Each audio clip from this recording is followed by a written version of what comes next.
971 इस वीडियो में triple integration के अगले प्रॉब्लम के ऊपर जंप करने वाला है। अब इस वीडियो में और आगे आने वाले 1 या 2 वीडियोस में मैं एक छोटा सा एक्सपेरिमेंट रन करने वाला हूँ।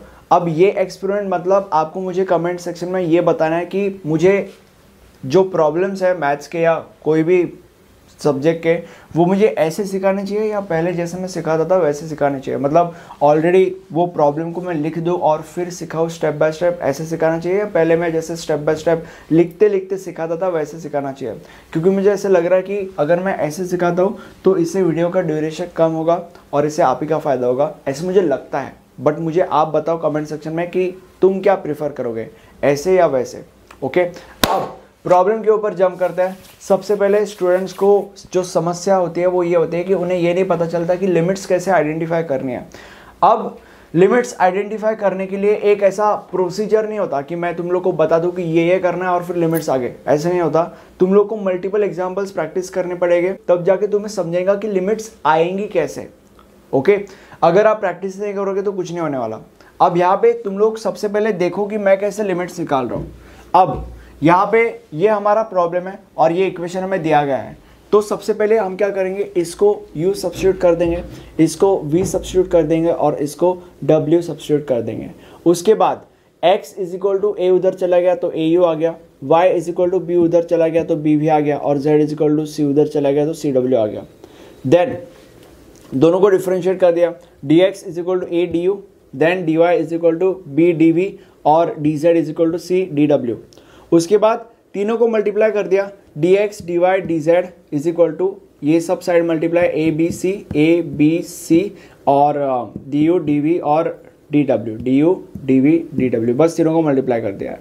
अब ये क्यों किया इसका रीज़न आपको बाद में पता चलेगा, ठीक है। अब यहाँ पे जो भी हमने निकाला है वो इनके जगह पे सब्स्टिट्यूट कर देंगे। इनके जगह पे u v w सब्स्टिट्यूट कर दिया एंड इज इक्वल टू 1 वैसे का वैसा, ठीक है। अब देखो इसको हम कंसिडर करेंगे। सबसे पहले हम w को पकड़ेंगे। अगर हम w को पकड़ेंगे तो ये दोनों जो है वो उधर चले जाएंगे, that would be w is equal to 1 minus u minus v। उसके बाद क्योंकि हम w को ऑलरेडी पकड़ चुके हैं इसीलिए w गायब हो जाएगा। हम अब u को पकड़ेंगे। अब u को अगर हमने पकड़ा तो v उधर चले जाएगा, that would be u is equal to 1 minus v, right. Then क्योंकि हम u और w को ऑलरेडी पकड़ चुके हैं इसलिए बस बचेगा v इज इक्वल टू 1, तो v इज इक्वल टू 1, खत्म। ये हमारा लिमिट्स आ चुका है। अब लिमिट्स हम यहाँ पे सब्स्टिट्यूट कर देंगे। सबसे पहले 0 to 1 minus u minus v, उसके बाद 0 टू 1 माइनस v और उसके बाद 0 टू 1। अब इसके बाद हमने क्या किया, इनके जगह पे उनकी वैल्यू सब्स्टिट्यूट कर दी जो हमने यहाँ पे निकाली थी। ये इसका इंपॉर्टेंस है। हमने ये सब फालतूगिरी इसीलिए किया ताकि इनके जगह पे हम उनकी वैल्यू सब्स्टिट्यूट कर सके। अब एक्स स्क्वायर, एक्स का वैल्यू क्या था au, तो au स्क्वायर क्योंकि यहाँ पे एक्स स्क्वायर था। Then y, what of y, bv तो bv। देन उसके बाद z किधर गया, cw था तो cw। उसके बाद dx dy dz, तो dx dy dz उनकी वैल्यूज यहाँ पे सब्स्टिट्यूट कर दी। बस abc को साइड में कर दिया तो abc ऐसे आ गया। और ओके, अब स्टूडेंट्स की जो अगली समस्या होती है वो ये होती है कि उन्हें ये नहीं पता चलता कि किसके रिस्पेक्ट में सबसे पहले इंटीग्रेट करना है। तो ट्रिपल इंटीग्रेशन का ये हमारा इमरान हाशमी है। इमरान हाशमी हमारा क्या कहता है, अगर लिमिट्स x एंड y के टर्म्स में है तो integrate with respect to z करो, ठीक है। मतलब बेसिकली ये कह रहा है कि अगर हम x y और z को कंसिडर कर रहे हैं तो यहाँ पे जो भी टर्म मिसिंग है उसके रिस्पेक्ट में सबसे पहले इंटीग्रेट करना है। अभी यहाँ पे हम u v और w की बात कर रहे हैं, तो अभी जो हमारा प्रॉब्लम है वो u और v के टर्म्स में है, राइट। मतलब w मिसिंग है तो हम सबसे पहले w के रिस्पेक्ट में इंटीग्रेट करेंगे। सो अभी अगर हम w के रिस्पेक्ट में इंटीग्रेट कर रहे हैं तो 2 मिनट, ये और ये सब कांस्टेंट है, इसलिए उन सबको हम बाहर निकाल देंगे। अगर इन सबको हम बाहर निकाल देंगे तो ये a का स्क्वायर आ जाएगा और यहाँ पे भी a है तो a का क्यूब आ जाएगा। उसके बाद b और b that would B b का स्क्वायर, उसके बाद c और c that would B c का स्क्वायर। ओके, ये ऐसे वैसे का वैसा। और क्योंकि हम w के रिस्पेक्ट में कर रहे हैं उसके बाद ये वाला w इधर और dw, ओके। और ये जो है u स्क्वायर v वो यहाँ पे वैसे का वैसा और du dv वैसे का वैसा, ठीक है, क्योंकि हमें w के रिस्पेक्ट में करना था, इसीलिए w के टर्म को हमने यहाँ पे लिखा है, बाकी सब कांस्टेंट। इसको भी हमने बाहर निकाला और इसको हम चाहे तो हम इधर भी लिख सकते थे, बट इन फ्यूचर इनका काम हमें लगने वाला है, इसलिए हमने यहाँ पे इसको इनको यहाँ पे रहने दिया।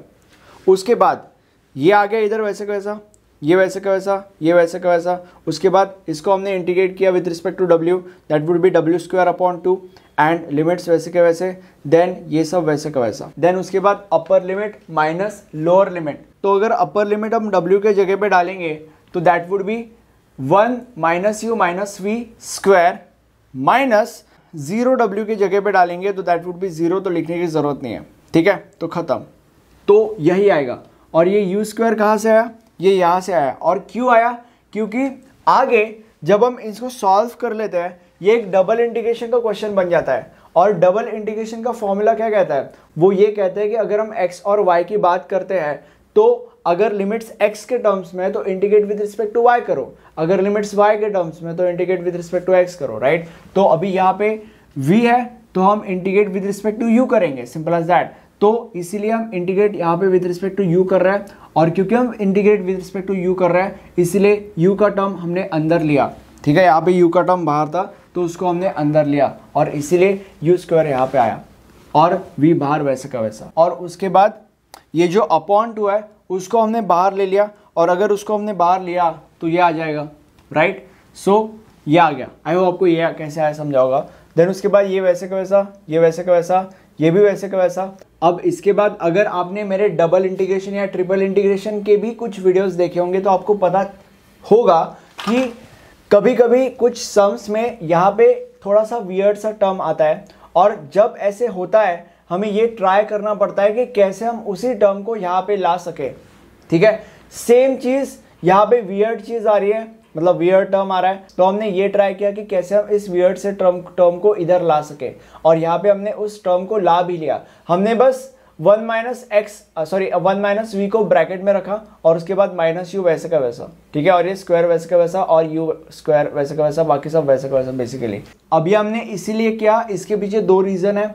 सबसे पहला रीज़न, जैसे कि मैंने तुम लोगों को बोला कि यहाँ पे अगर वियर्ड सा टर्म आता है, अंडर रूट आता है या ऐसा कुछ आता है, तो यहाँ पे लाना पड़ता है हमें। ये मेरे बहुत सारे वीडियोस में हमने ऐसे प्रॉब्लम सॉल्व किया है। और दूसरा रीज़न ये है कि जब आप ऐसे कर लेते हो आप आपके क्वेश्चन को बीटा फंक्शन के एक फॉर्म में कन्वर्ट कर सकते हो, उसके बहुत ज़्यादा चांसेस होता है, ठीक है। और यहाँ पे भी सेम चीज़ हमने की है, ठीक है। अब यहाँ पे ये आ गया हमारे पास। अब बीटा फंक्शन में, अरे यार देखो, एक चीज़ मैं आपको बताना चाहूँगा, ये जो डबल इंटीग्रेशन है, ट्रिपल इंटीग्रेशन है, इसके लिए बीटा फंक्शंस और गामा फंक्शंस, ये चीज़ या ये कॉन्सेप्ट आपका स्ट्रांग होना या एटलीस्ट पता होना बहुत ज़्यादा ज़रूरी है, ठीक है। इनके बहुत सारे को रिलेशंस या रेफरेंसेस इन दोनों टॉपिक्स में होने वाले हैं, डबल और ट्रिपल इंटीग्रेशन में, ठीक है। तो बीटा और गामा फंक्शंस के ऊपर भी हमने बहुत सारे वीडियोस बनाए हैं, पूरा का पूरा दोनों के दोनों टॉपिक्स कवर किया है। आपको आई बटन में प्लेलिस्ट का लिंक वगैरह मिल जाएगा, ठीक है। अभी जो ज़रूरत की चीज़ें मैं आपको बता दूंगा, बट आई वुड सजेस्ट कि इन टॉपिक्स के बाद आप वो वाले टॉपिक्स देखिए क्योंकि बहुत ज़्यादा इंपॉर्टेंट टॉपिक्स हैं। तो अभी यहाँ पे क्या करते थे हम लोग बीटा फंक्शंस के टाइम पे, put second man is equal to first man into t. अब यहाँ पे हम हमेशा ब्रैकेट की बात करते हैं, तो हमारा फर्स्ट मैन ये हमारा सेकेंड मैन है, तो second man u is equal to first man 1 minus v into t, okay, put कर दिया। देन दोनों का differentiation du is equal to this dt। And जब हम पुट करते हैं हमें ये देखना पड़ता है कि क्या इसकी वजह से हमारे लिमिट्स पे कोई अफेक्ट पड़ा है क्या। तो हमारे पास 2 वेरिएबल्स है u और t, तो u और t, उसके बाद 2 लिमिट्स है 0 और 1 माइनस वी, 0 और 1 माइनस वी। अगर u 0 है तो क्या t भी 0 होगा, u के जगह पे 0 डाल दो, हाँ t भी 0 होगा। अगर u 1 माइनस वी है तो क्या t भी 1 माइनस वी होगा, u के जगह पे 1 माइनस वी डाल दो, that would be 1 minus v upon 1 minus v, क्योंकि ये उधर चले जाएगा, दैट वुड बी 1, राइट, तो t 1 होगा। तो बेसिकली ये हमारे नए लिमिट्स है। अब यहाँ पे जो भी चीज़ें हमने निकाली है हम बस यहाँ पे डाल देंगे, दैट वुड बी दिस वैसे का वैसा, दिस वैसे का वैसा। देन जो लिमिट्स नए हैं वो यहाँ पे डाल देंगे। उसके बाद 1 माइनस मी वैसे का वैसा, माइनस u को हमने ये पकड़ा था तो उसकी जगह पे ये डाल दिया, एंड स्क्वायर स्क्वायर, उसके बाद u स्क्वायर यानी कि इसके square basically, okay. Then du का वैल्यू ये था तो ये हमने डाल दिया, एंड उसके बाद वी डी वी वैसे का वैसा। अब अगले स्टेप में हम क्या करेंगे, ये वैसे का वैसा, ये वैसे का वैसा, ये भी वैसे का वैसा। इसको हमने थोड़ा सा सिंप्लीफाई किया है। देखो इसमें से 1 माइनस वी कॉमन लाया जा सकता है, तो इसीलिए हमने 1 माइनस वी को कॉमन रखा। अगर 1 माइनस वी को हमने कॉमन रखा तो अंदर ब्रैकेट में क्या आएगा, 1 माइनस टी, राइट। तो 1 माइनस टी लिखा, और क्योंकि यहाँ पे स्क्वायर है तो यहाँ पे और यहाँ पे स्क्वायर डाल दिया। ये वैसे का वैसा, और ये वैसे का वैसा, और ये भी वैसे का वैसा, ठीक है। देन यहाँ पे ये, ठीक है। उसके बाद क्योंकि हम विथ रिस्पेक्ट टू टी इंटीग्रेट कर रहे हैं यहाँ पे, तो ये किधर गया, ये और ये कांस्टेंट होगा, तो तीनों को हमने बाहर ले लिया। तो 2 + 1 दैट इज 5, तो रेज टू 5। और ये ओके, ये इधर और ये इधर और ये इधर, सिंपल एज दैट। देन ये वैसे का वैसा। अब नीचे वैसे का वैसा, वैसे का वैसा, वैसे का वैसा।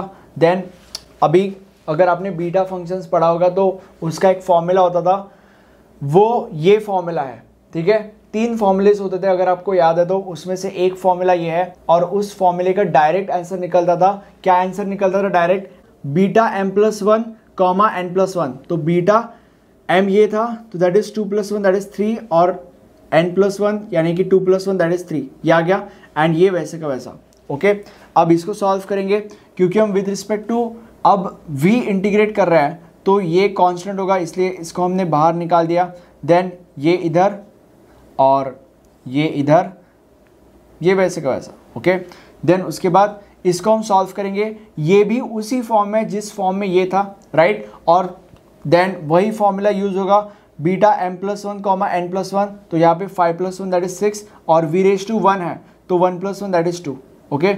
और ये कहाँ से आया, इसका भी एक फॉर्मूला हुआ करता था, beta m comma n is equal to gamma m into gamma n upon gamma m+n, ठीक है।